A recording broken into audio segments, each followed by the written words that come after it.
This is Suchitra Vijayan, and you're joining us for a conversation about two important books. Azad Issa's Hostile Homelands, The New Alliance Between India and Israel, and Antony Loewenstein's The Palestine Laboratory, How Israel Exports the Technology of Occupation Around the World. In this conversation, Essa and Loewenstein will discuss the key themes of their book, including the global implications of Israel's occupation of Palestine, its military-techno complex, and the relationship between Israel and India, and what this growing military relationship means to the world. I'm going to quickly introduce both the speakers. Azad Issa is an award-winning journalist and author. He is currently a senior reporter for the Middle East Eye based in New York. He previously worked at Al Jazeera English, covering Central and Southern Africa. He's the author of Muslims Are Coming, Zuma's Bastard, and has written publications including The Washington Post, Foreign Policy, and The Guardian. Antony Loewenstein is an independent journalist, best-selling author, filmmaker, and co-founder of Declassified Australia. He's written for The Guardian, The New York Times, and New York Review of Books, and many others. His books include Pills, Powder and Smoke, Disaster Capitalism, and My Israel Question. His documentary films include Disaster Capitalism and the Al Jazeera English film West Africa's Opioid Crisis and Under the Cover of COVID. He was based in East Jerusalem between 2016 and 2022. And one of the main reasons why we're having this conversation today is actually to put these two important books and the authors in conversation with each other. Azad and Antony, thank you so much for being here today. Thanks so much for having me. Antony, I'll start with you. What is the Palestine Laboratory? Can you kind of lay out the core ideas in the book and why you wrote this book? I wanted to first thank you both for having me and thanks for organising the event. It's great to actually finally be on a panel together, issues that actually have a lot of resonance, both about India and Israel, but also the global rise of ethno-nationalism, which I'll get to in a minute. What is the Palestine Laboratory? I define it essentially as Israel has been occupying Palestine arguably since 1948. But in many ways, since 1967, of course, it's been the longest occupation in modern times, 56 years and counting. And in those decades, Israel has developed massive amounts of tools and technologies to maintain that occupation, to control Palestinians. So in the modern era, we're talking about drones, spyware, biometric tools, facial recognition technology. All those kinds of tools are brought together to manage Palestinian lives, to control their daily movements, what they're saying, what they're doing, who they're speaking to. And that's bad enough. But what Israel has done very cleverly from its perspective, very much since the beginning, as I document in the book, not particularly since 1948, but certainly from the 1950s onwards, is export these massive amounts of tools and technologies to the world. And there have been essentially huge numbers of nations, democracies and dictatorships in those decades that have wanted a piece of those technologies. So that could be drones or spyware in the modern era. And as I document in the book, there's been at least 125 countries in the world that have got some form in the last decades of Israeli repressive tech. I noticed this week, though, in fact, Haaretz released a story. This is the Israeli newspaper. Itai Mack, who is an Israeli human rights lawyer, also a friend of mine, had put in a Freedom of Information request. And essentially it came through that in the last few years, Israel has allowed at least 145 nations some form of Israeli drone technology. So that's even more than 125. So essentially what I'm saying is that the Palestine Laboratory is global. And just finally, it shows that many, many nations actually want to be similar to Israel. What I mean by that is not necessarily as a Jewish state, of course, but as a nation that represses their own population, dissidents, human rights workers, whatever it may be. And using Israeli tech and repressive tools allows a country, India, Rwanda, Saudi Arabia, Bangladesh, the list goes on and on, to sort of almost mimic a form of Israeli repression and in some ways get away with it. I mean, in some ways, Israel is selling the concept of getting away with it. Now, you can't sell that in a financial sense, but ideologically you can, because Israel does get away with it and has for decades. Thank you so much for that. Azad, can you tell us a little bit about your book, Hostile Homelands? And before that, can you kind of tell us why you wrote this book? Because this is quite a unique book. Tell us why you wrote this book and set up the core ideas of your book.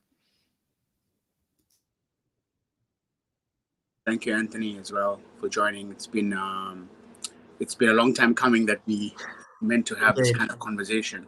I guess I wrote this book because Anthony was writing the other book. So, but I was quite thrilled when I saw that he had written this book about the Palestine laboratory, in terms of all of the other places and countries that are working with Israel and have worked with Israel for so many decades. It kind of fits precisely into like the logic of my material as well.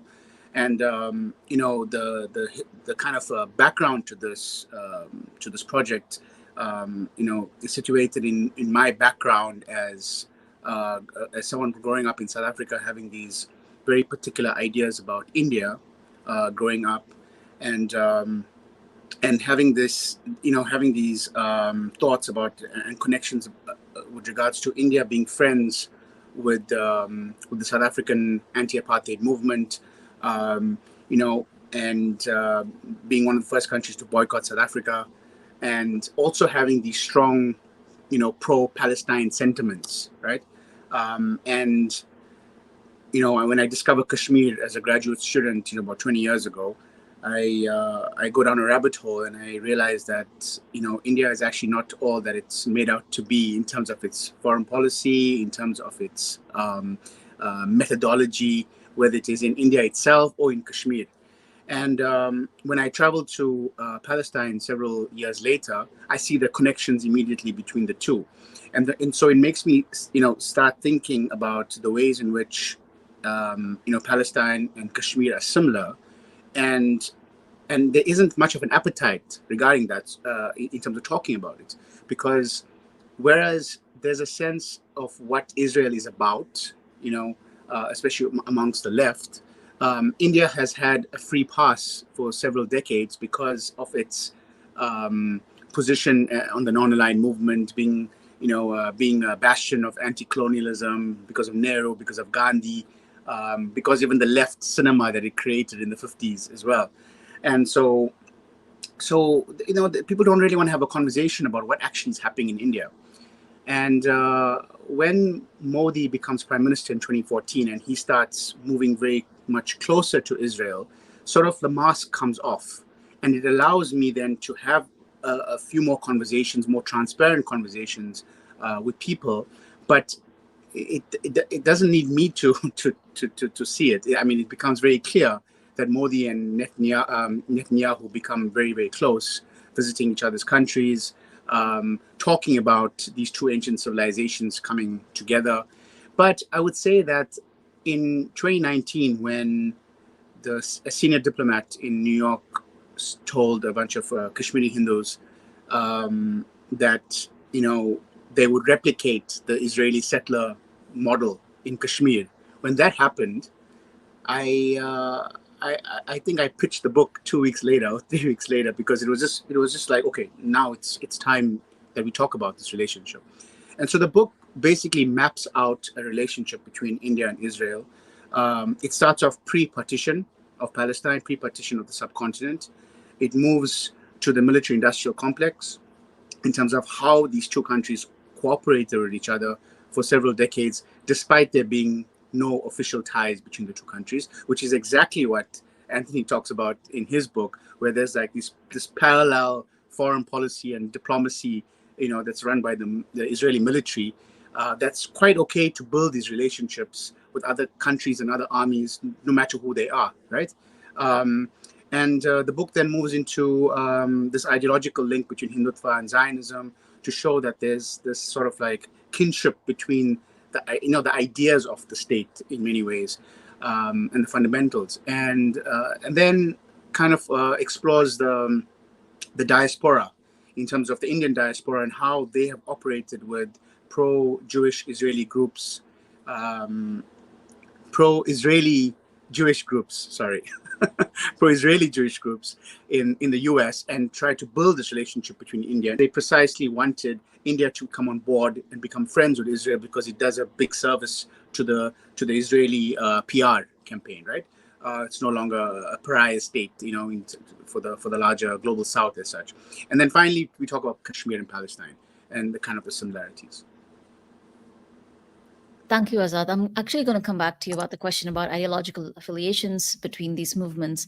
But Antony, I kind of really want to go back to the idea that you discuss in your book. You use this phrase, politicide. I know it wasn't initially an academic term, but can you tell us how you use the term politicide in your book and why the term is so important to some of the arguments that you're making? By Baruch Kimmerling, who was an Israeli academic. He's now passed away. And he used the term, and I'm paraphrasing what he said. I met him actually many years ago when I was in Israel. He used the term to describe the desire of many in the Israeli elites, particularly on the right, although you could argue in some ways some parts of the so-called mainstream Zionist left, to almost disappear Palestinians. Now, that doesn't necessarily mean killing them. It might mean making them politically impotent. It might mean killing them. It might mean ethnic cleansing. It might mean encouraging, in inverted commas, them to leave the country. And it's important to notice as a side note that in the current Israeli government, led by Netanyahu, there are members of the cabinet whose explicit aim is exactly that, to essentially encourage, in inverted commas, Palestinians to leave. Leave meaning move to Jordan, Egypt, Lebanon, a neighboring state. Presumably those states would be bribed by Israel or the US to take them in. And those Palestinians who don't accept that would live under a brutal apartheid regime, which is what's happening now, but even worse. So politicide, I think, really is a relevant term here. It's not one that's particularly used much in the mainstream, and that's why I wanted to introduce it to an extent and talk about it, because, as I said, it sounds like genocide, but it's not necessarily mass killing of Palestinians, although clearly there are some on the Israeli right who would love that concept. And in fact, people like Smotrich and Ben Gvir, who are currently in the Israeli cabinet, close to Netanyahu, their vision is certainly potentially mass killing or at least mass ethnic cleansing. So politicide seems like a really relevant term to what Israel's trying to do. And I would argue, in fact, it's quite relevant to what India is doing in parts of its country as well. Azad, I want to come back to you about this concept of politicide. You talk about Kashmir in your book briefly, but as a journalist who's reported on Kashmir and other regions in India, do you see this term then, as Antony said, apply to both Kashmir and what's happening to minorities in India, especially the Muslim minorities in India? Yeah, I mean, when we think about Kashmir, one of the differences between, the way Israel treated or treats Palestinians and how India treated Kashmir and Kashmiris was that, whereas, it was very clear from the start that Zionism wanted these Palestinians to move out, to be eliminated, to be pushed away. The Kashmiris India tried to include Kashmir within this larger project of India. And so it was this idea of trying to integrate them into the society and force them to be part of it. Now, under Narendra Modi, it has changed to a large extent. It has moved to a place in which they are now an excess population as well. So it's very hard, for a so-called democracy to now, conduct mass killings, right? But what they will do is that there's the possibility of internment camps, there's a possibility of small-time massacres, it's a possibility of taking away citizenship or taking away passports, which they are doing right now. So it's very, very, very, very similar to the Israeli model in that way at this point. When it comes to the large minority in India itself, the Indian Muslims in particular, this poses a major challenge for Modi as well, because what is he going to do with all these Indian Muslims? And part of the strategy is to erase them from public life as much as possible, so they don't exist in politics, they don't exist in business as much as possible. So you try to alienate them in that way, and in that way erase them from the society. If not, place them into internment camps and those kinds of things in places in which you are able to get away with it. Azad, I have another question for you, and then I'll go to Tony. Just as Tony kind of lays out an historical background to us to understand how this technology is being exported, you kind of lay out a very historical long durée of this Israel-India alliance. You actually argue that the military ties between India and Israel actually predates 1992. Can you kind of tell us how this happens? Yeah, this relationship starts, in terms of military relationship, starts in 1962 when India and China go to war. And India is struggling on the Himalayan mountains, and Nehru writes a letter to several leaders around the world, and he asks for help. In spite of there not being, formal ties between India and Israel, he writes to David Ben-Gurion, and he asks for assistance. And David Ben-Gurion writes back and offers this help. And Nehru writes back to Ben-Gurion and says, "Can you please send me these arms and this ammunition for my fight, but don't put them on ships that are marked. Put them on unmarked ships. They don't show your flag." And this kind of signals the beginning of the sort of public duplicity when it comes to the Indian government's position on Palestine and on Israel as well. India goes on to lose that war with China, and of course that the consequences of this India-China rivalry date back to a large extent to the '62 war, right? Of what's going on today. But what the Indian army understands, and parts of the state understands, that there's a kind of ally in Israel. So Israel, despite us not being friendly with them, right, and us being hostile and us excluding them, they will help us when we are in need. And India remembers this. So when India and Pakistan go to war in '65, Israel sends military aid again. And in '67, when the Six-Day War takes place and Israel decimates the Arab armies, there's a big debate that takes place in India in which the military, the army, says maybe we are on the wrong side of this debate, of this fight. We should be with the powerful. We should be with Israel. We're wasting our time with the Arabs, right? We should be with Israelis, right? And they are impressed with the Israeli fight.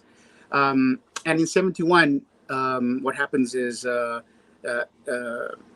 Israel helps, in the fight with Pakistan again, and that results in the creation of Bangladesh. And Israel is one of the first countries that recognizes Bangladesh. But it's within this period between '67 and '71 as well, in which Indira Gandhi is also in charge, and she, takes the state into a different direction.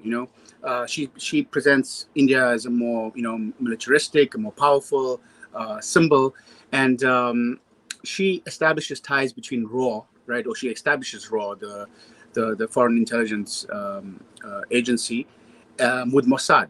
She establishes these ties, and that's when things start, moving a lot more. Training takes place, including in the '80s, the Golden Temple massacre that takes place. Israelis actually, trained those Indian officers that went in there, and so you have this long history that exists prior to 1992, and then of course after 1992, what happens is that India starts looking for alternate kind of sources of military hardware, and it does not want to only rely on Russia, right? So it looks to Israel, and it also wants to join the global capitalist economy, and so Israel is the perfect the perfect direction and target in terms of cooperating with, because there's another aspect to this, is that the Israelis are also happy to share technology with India, and that's one of the major things here. And India wants to work with a kind of partner that's going to help them build their indigenous, military manufacturing plants as well. And so it looks at Israel, and Israel assists it, especially when it comes to, like, in the late '90s, India produces the nuclear, does the nuclear tests, and the US sanctions India, but it's Israel that comes to its aid again when India goes to war with Pakistan again, in Kargil, right? And so these are the relations that, but you can see that what happens after 92 doesn't just happen. It happens as a result of the scaffolding that's put into place from the 60s.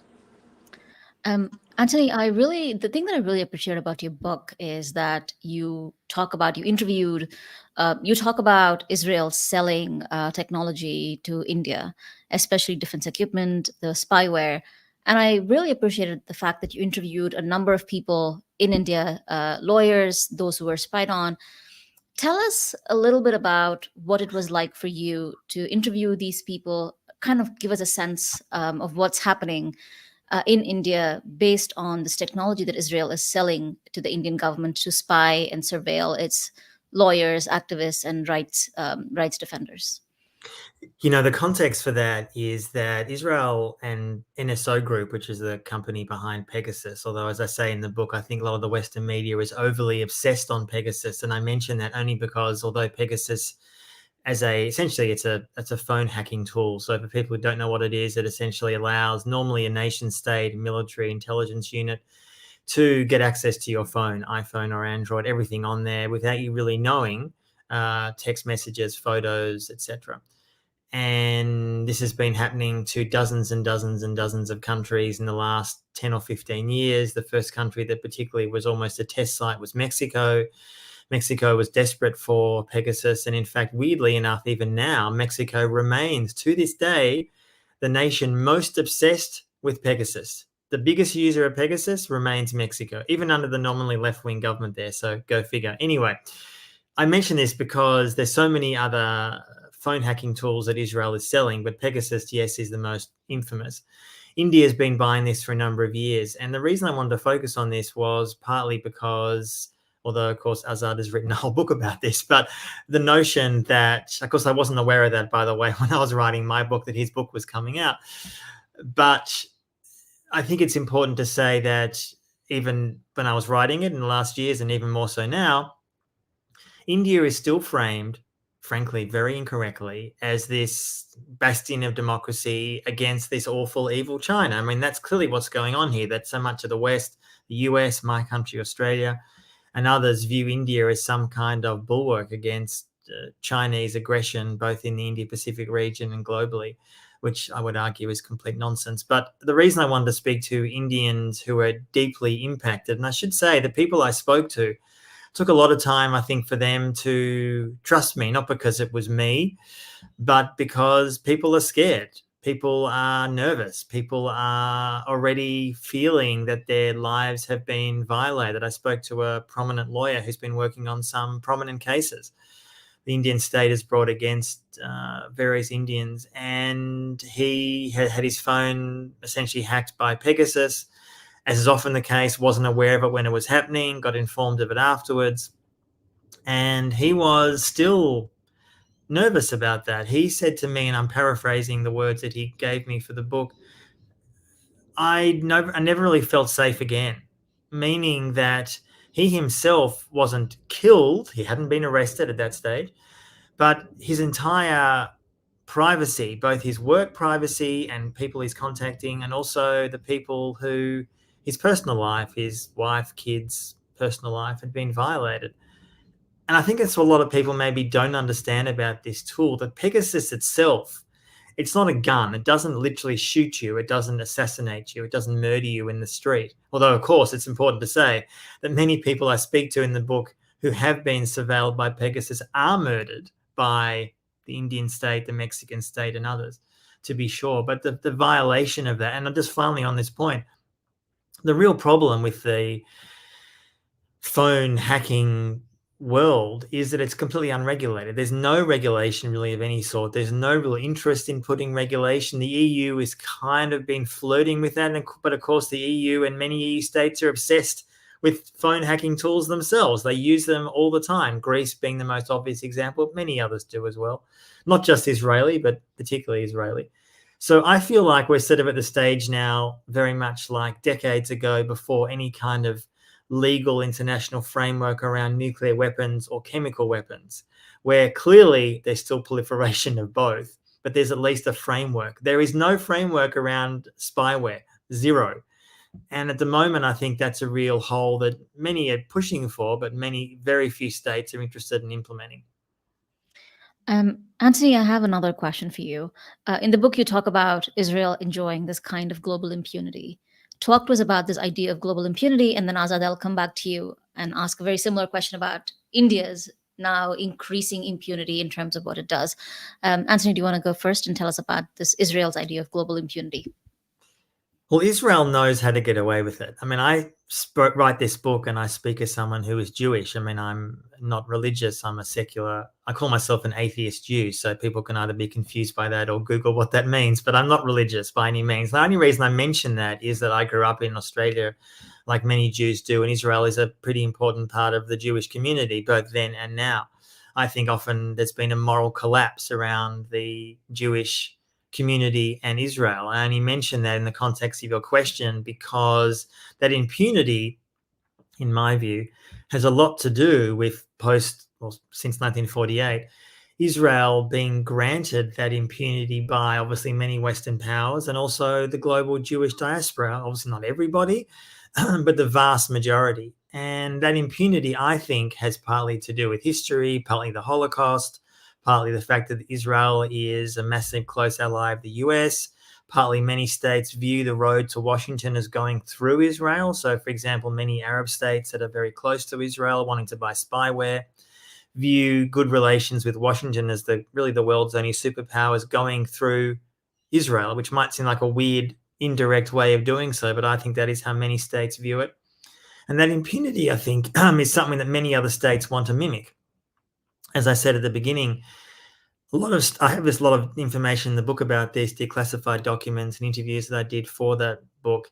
And it really shows that many states for decades and decades, long before 9/11, so really starting in the 50s, particularly in the 60s and onwards, viewed Israel really as a model to be copied in how they treat Palestinians, and therefore wanting to know how Israel gets away with it, how Israel essentially seemingly can occupy a population. My view is the occupation is permanent. I mean, I don't mean for a million years, but for the foreseeable future, with barely any international attack. I mean, yes, some people who don't know much about this issue will say, well, look at the UN votes. The entire world's on one side. And the other side is Israel, the US, a few US client states, and often Australia, shamefully, I'm sad to say, as an Australian.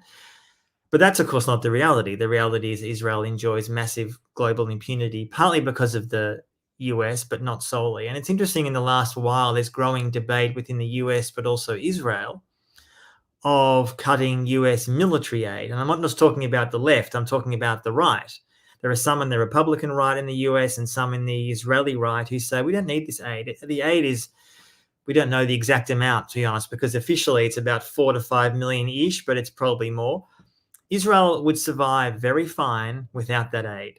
It doesn't need the aid. It doesn't need it at all. What it does need, though, to have that global impunity, I would argue, is protection in international forums is one fact. The UN particularly. Israel is not, there's no chance at the moment, at least, that Israel will face any attacks in the ICC. There's never really any attempt. The ICC has been hugely, I would argue, scared to take on the issue of Palestine.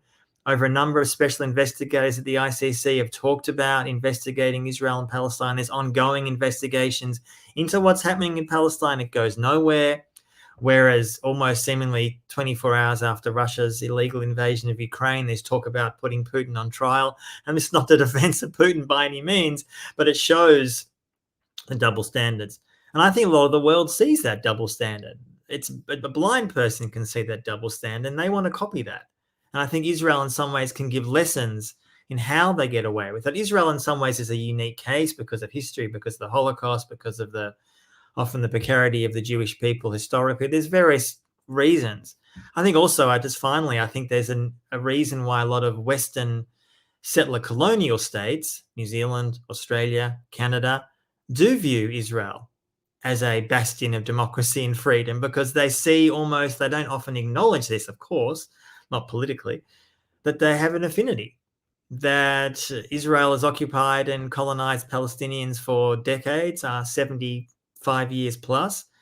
Australia has done similar to Indigenous populations. The Canadians have, the New Zealanders has, the list goes on. So I think that's part of it too.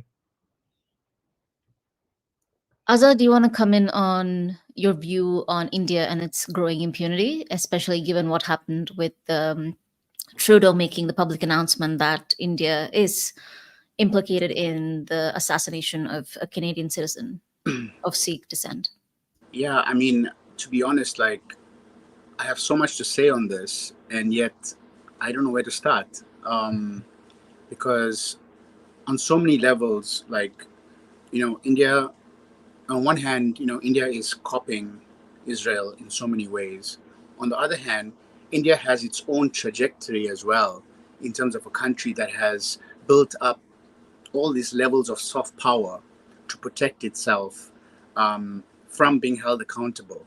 So when you think about Kashmir, the rest of the world doesn't know that India is occupying this place called Kashmir. I'm not saying no one knows, but if they do know, they're willing to turn a blind eye to it because of all of these ideas and motives that come with the story of India.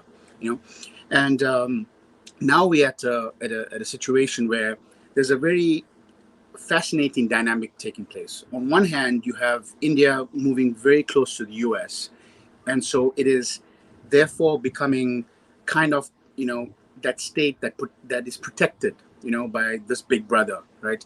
The US, and it can really only be the US that can hold India accountable in this point in time.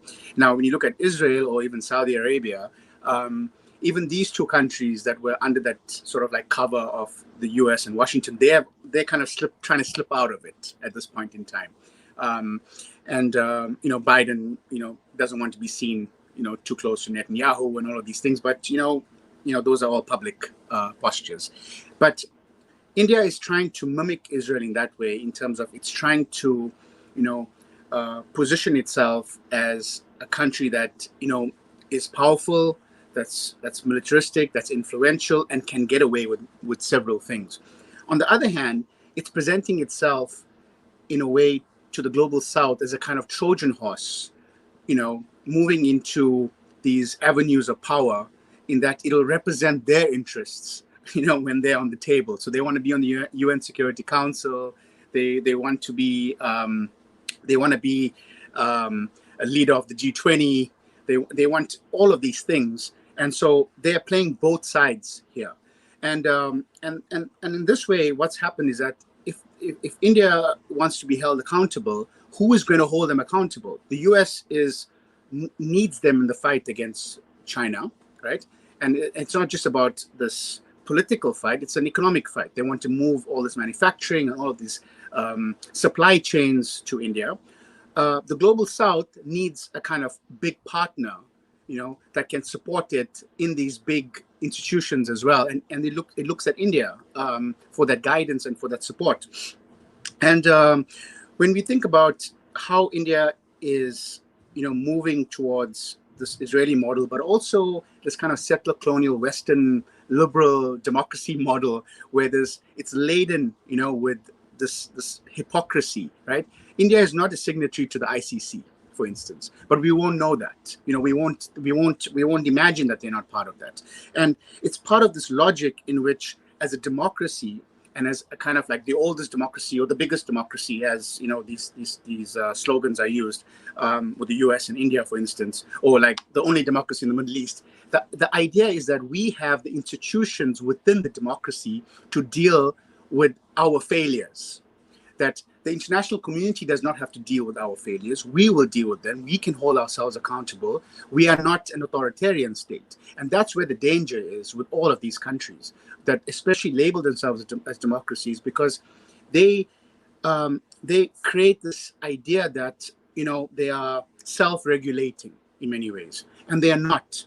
And actually what this does now, and especially with what Antony is talking about in terms of the Israeli model being desired by so many people, it's also about desiring that impunity, and also about creating the effect that we will get away with whatever we want to get away with, and we'll cover it with some kind of wash.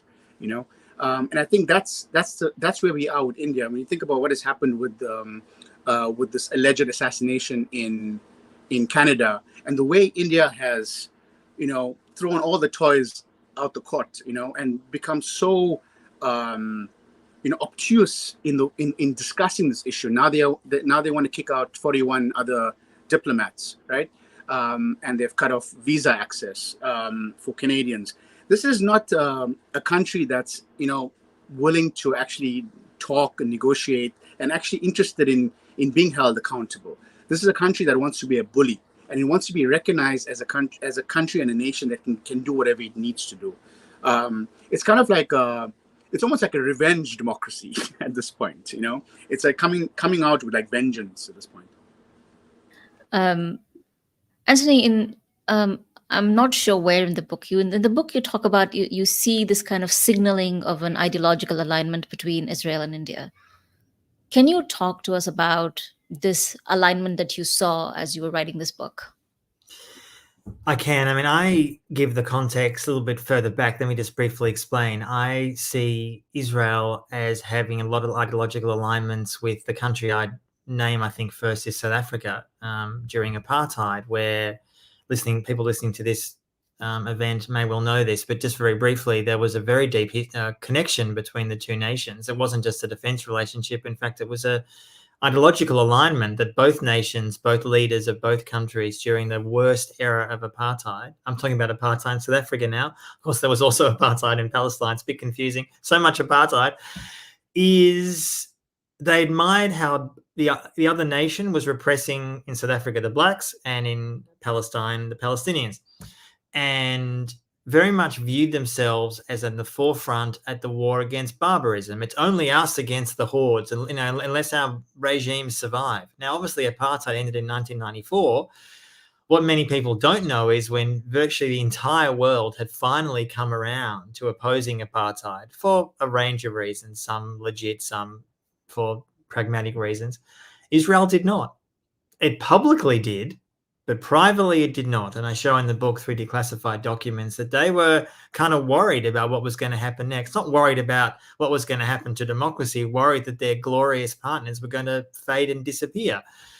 Now, suffice to say, apartheid ended, at least officially, in 1994. And the reason I make the comparison today with India and Israel is, and Azad obviously knows this extremely well, having written a book about it, is that I think it's partly about getting away with it, but it's also inspiring each other.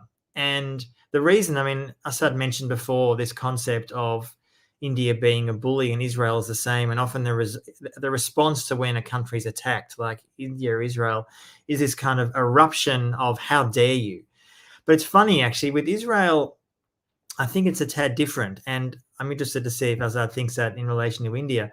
There's profound arrogance, but there's also profound insecurity. A lot of Israel and the Israeli elites in the Jewish diaspora, yes, they feel confident of sorts of their place, but also they're profoundly insecure about the country's future.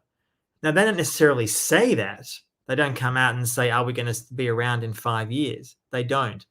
But this sense somehow of, are we going to exist as a Jewish majority state? There is an obsession with not just the Israeli right, but I would argue the Jewish population of the world that somehow thinks it's defensible and frankly acceptable that there is a Jewish majority state in Israel, regardless of what has to be done to make that happen. And what I mean by that is that you need to have apartheid. You need to have all these fights over demography and all these other kind of questions. In fact, there's many demographers in Israel who claim that there's a Palestinian majority right now, let alone in decades to come. So that's apartheid by definition. So that ideological alignment that I'm talking about with Israel and India, I think is partly that they both can support each other. Yes, it's a defense relationship. Israel is the 10th biggest arms dealer in the world. America remains number one. It sells 40% of the world's weapons. And other nations are in the top 10, France, Russia, etc.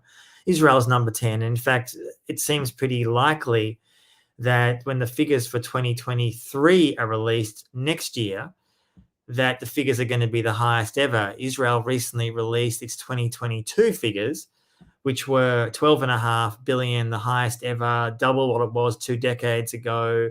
But the US, so the Russian invasion of Ukraine, seems to have massively increased Israel's arms sales. I mention all this because I think the India-Israel relationship, yes, there's an ideological alignment, but finally it's not just India. There's ideological alignment with, say, Hungary, other ethno-states around the world. And finally, as I talk about in the book, which I think does not get nearly enough attention in the world media, is Israel increasingly wants the far right to be on its side. Now, on the face of it, if you go to far right rallies in the US, Australia, Canada, elsewhere, it's not unusual now to see the Israeli flag. These are from groups that are traditionally far right, maybe neo-Nazi. Now, on the face, people might think, sorry, how do neo-Nazis like Jews? They don't like Jews. They hate Jews. What they do love, though, is the concept of Israel's ethno-nationalism. They want to copy that themselves. So when you have, for example, an Israeli government, and by the way, not just the far-right government, the so-called left-wing governments in the past as well, openly partnering with the European far-right political parties, those in opposition and those in power. Why? Just recently, I'll finish on this point. Just recently, there was some scandal within Israel, or at least in Haaretz, on the Israeli left, that the Netanyahu government was partnering with a Romanian far-right political opposition party, traditionally who has been associated with the Nazis. Why? It's very simple. They basically wanted that party to show support for Israel's occupation of Palestine. That's what it's about. That ideological alignment is this belief, this love somehow that you can repress Palestinians and get away with it. And therefore, within other people's countries, they can also potentially get Israeli support for oppressing, say, in Romania, the Roma people. In other words, there's kind of a reciprocal repression going on. So that's the kind of ideological alignment that I see. So India is really just one of the, yes, major examples.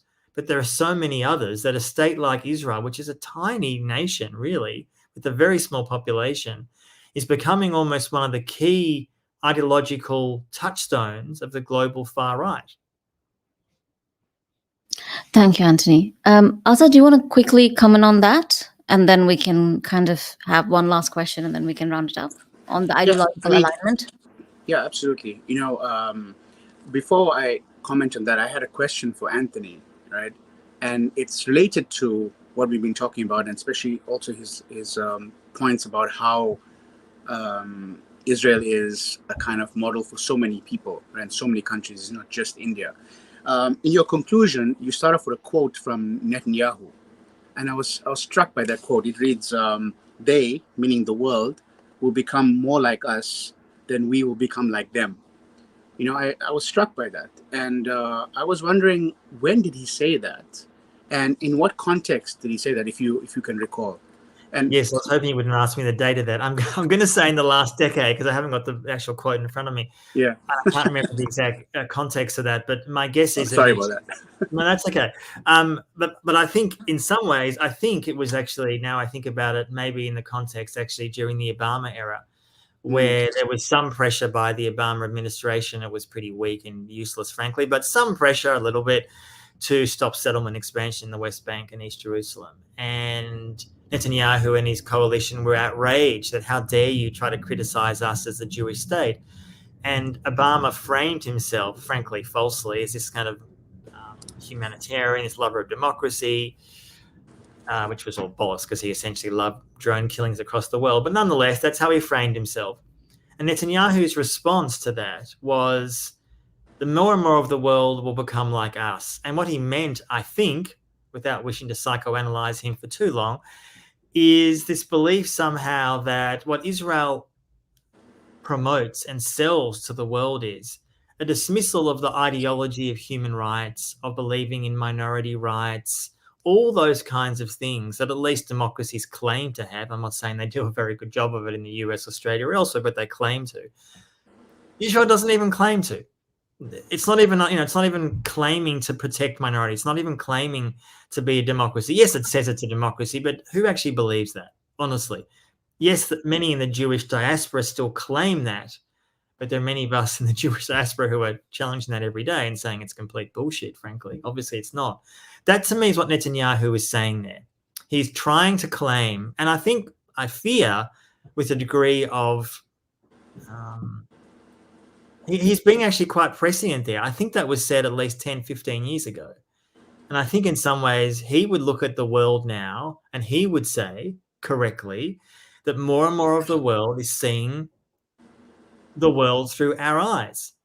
Many countries in Europe, India to be sure, China increasingly partnering with Israel, certainly wanting to be close with them. Virtually every Western state giving Israel complete impunity. As I say in the book, there's another quote just finally, Azad, where he looks at the global map, Netanyahu, and he essentially says, there's only a few countries here in Europe that cause us trouble. I'm paraphrasing. Belgium and a few others. Do you think Israel really cares about Belgium now and then coming out and saying, naughty Israel? There is global impunity. I mean, the EU is Israel's biggest trading partner. That's the bottom line. So when the EU comes out and it puts out yet another press release expressing deep concern about settlements, Israel doesn't care. It doesn't care because ultimately they're buying huge amounts of spyware and huge amounts of trade. I mean, that's what matters, right, in the end. So I think Netanyahu, sadly, I sort of say at the beginning of the book, Netanyahu-ism will outlast him. One day, God knows when, he won't be prime minister anymore. He's seemingly going to be there forever. He won't be there forever. But what he represents, that kind of hardline nationalism, that dismissal of human rights for minorities, is definitely living on. And in fact, the Israeli project, I would argue, has never had more power in the global right than it does now. Right, the mainstream right and the far right. I just read an article just before, like Sweden. So just very briefly, Sweden, which has traditionally been kind of liberal-ish on this issue, is now increasingly, according to public opinion polls and the current Swedish government, becoming quite pro-Israel. And Netanyahu welcomes that. One example of many, but an interesting one. So just two responses to that before I go to Azad. We're dangerously close to the 1 hour mark. I think Ajit Dawal, I'm not sure if it's Ajit Dawal or Jay Shankar, who said something very similar. He said that very similar to the Netanyahu quote about the world will see us. He says something very similar. I think he says this like in 2019. I need to go figure out where this is and pull it out. And I was very taken aback when I read how European Union bought a lot of the surveillance tools as the Syrian refugees were coming in. You talk about this quite extensively in your book. And that was the moment I realized how much of the surveillance of the refugees happened with the European Union buying this. So Azad, so I'm going to put the last question to Azad because this is one really interesting part of the book that I was, like many people, taken aback, which was the sale of the Haifa port to the Indian company. Adani's now own it. Tell us about the sale and then the significance of this deal. And then we'll wrap it up with concluding remarks.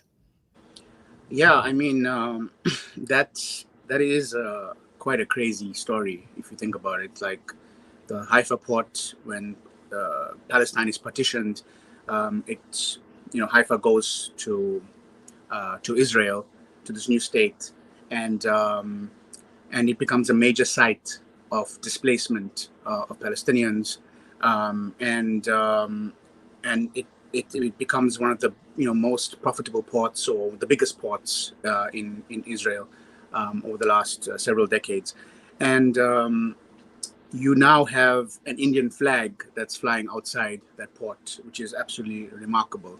When you think about the symbolism of that, where a country that's looked at Israel or Zionism as racism is recent as 1975 or so, and just normalized ties in 1992, now as a flag, outside this port alongside an Israeli one. And the idea behind this, this purchase is about trying to create this ecosystem with the UAE, with Israel, with India, with the US, and possibly even like Saudi Arabia now, in which all of these countries are essentially investing in each other. And now you might have heard about this IMAC, this Indian Middle East corridor, in which the supply chains, as part of this bigger war against China, supply chain moves towards India, and you create this corridor that goes from India to Dubai or to Saudi, and it hops into a new railway track, and it goes all the way through Jordan to Haifa, and then Haifa port becomes a type of hub, in the Eastern Mediterranean, in which all of these goods go to Europe and the larger West, as such. And so the extraordinary aspect about this is the fact that this all comes, in the backdrop of the Abraham Accords, in which these countries, sign these deals, these normalization deals, and this kind of project creates a kind of economic impetus to integrate Israel into the Middle East and to normalize people-to-people movement as well, and relations. And India, like just a decade ago, was like, on the sidelines of all of these discussions, are suddenly in the middle of it. They're suddenly becoming one of the major facilitators of this relationship. And the danger, the obvious danger, is that the Palestinians are obviously not regarded in any way in this discussion, so they are completely erased.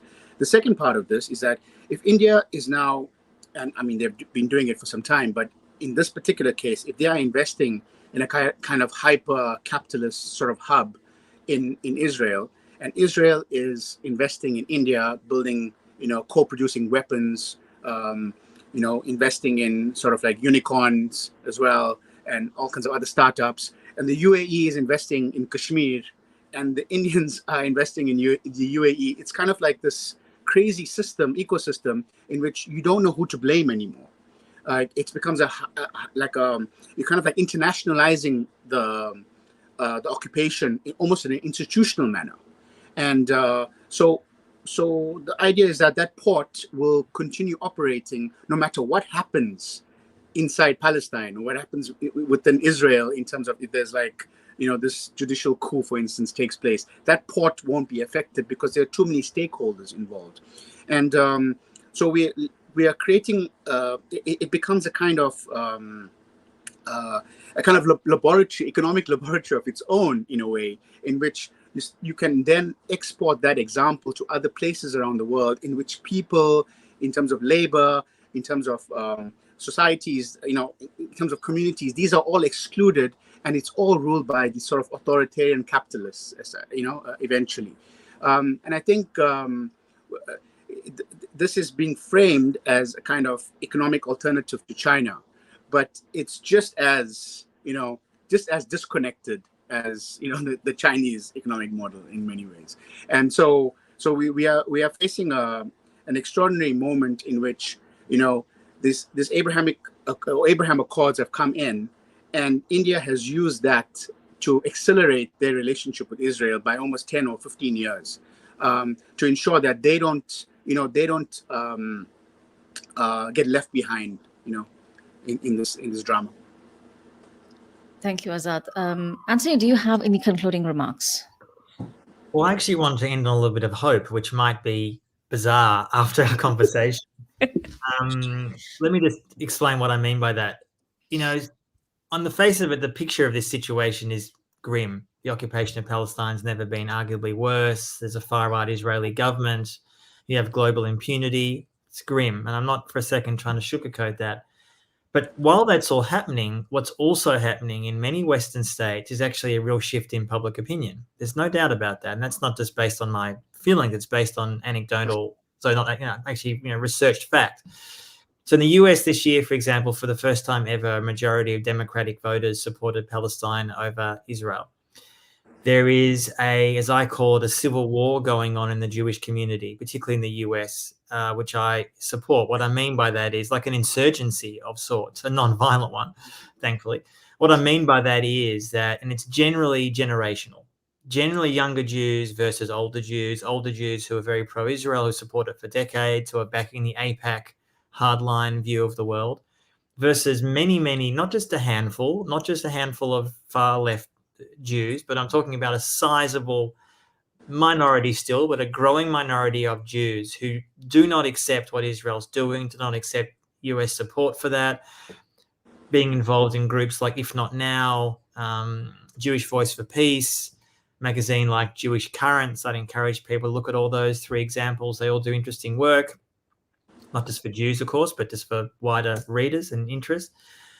There was a poll a few years ago, which I quote in my book, of young American Jews between 18 and 35, that found that a quarter of young Jews thought that Israel was an apartheid state. A quarter thought that it was committing ethnic cleansing. A quarter thought it was committing genocide against Palestinians. Now, I don't say all these facts to somehow suggest that the situation is going to radically shift tomorrow. It won't. But there is a major challenge at the grassroots, both in the Jewish community, the Palestinian community, of course, as well. I'm not ignoring them, but I have more connection as someone Jewish who's involved in that Jewish insurgency, so to speak. There's also a huge debate within the Democratic Party. I'm not a defender of a Democratic Party, and you wouldn't see that or feel that if you're listening to Nancy Pelosi or Joe Biden. But within that party, there is huge debate and anger about what that party is supporting in Palestine. There is a shift going on. There's no doubt about that. And that's also being reflected in various communities across Europe as well, the UK, and in my country, Australia. So I just want to finish on that point to suggest that although the picture, the trajectory where Israel is going into a hard right country that many of us fear, moving towards potentially committing mass ethnic cleansing again, as many Israeli ministers openly say, we didn't finish the job in 1948. And there was a poll that I quoted in my book, I think it was from 2016, so I fear the number's even going to be worse now, of Israeli Jews. Close to 50% supported ethnic cleansing of Palestinians. That was in 2016. And considering the Israeli young population is becoming much more right-wing, not left-wing, that figure's probably only got worse in the last 7-8 years. The picture is bad. I'm not denying any of that, but I guess I wanted to give a little bit of context and say there is growing resistance to that. I'm not that optimistic, frankly, about the Israeli protest movement, because although some of it's very impressive, the vast majority of it doesn't discuss the occupation. It's simply about maintaining Jewish democracy, which is a farce because Palestinians don't have democracy. But I am more encouraged, though, is what's happening in parts of the diaspora, US, UK, Europe, Australia, alongside the growth in the far right. So it's a battle going on, but there is definitely growing resistance to what Israel is doing and exporting around the world. Antony and Azad, thank you so much for your time, for your books, speaking courageously, speaking with moral and political clarity. Thank you. And I see that Antony's book is currently 20% off, so you should buy it. That's Verso. Thank you, Verso. Wonderful. I didn't even know that. Azad's book is not 20% off, but you should still buy it. You should buy multiple copies. Christmas is coming. Azad's book is great. You should buy 10 copies each. My book, of course. So yeah, and your book too. Everyone's book. Yeah. So yeah, we're all going to buy each other's book and give it away as gifts, which I did for Azad's book when his book came out, which I do for all of my friends. So I think for Christmas, Antony, I'm going to buy your books and give it away as well. So thank you so much. And we will bring this conversation to an end now. Thank you. Thank you so much. Thanks, guys. Thanks so much, Suchitra. Thank you.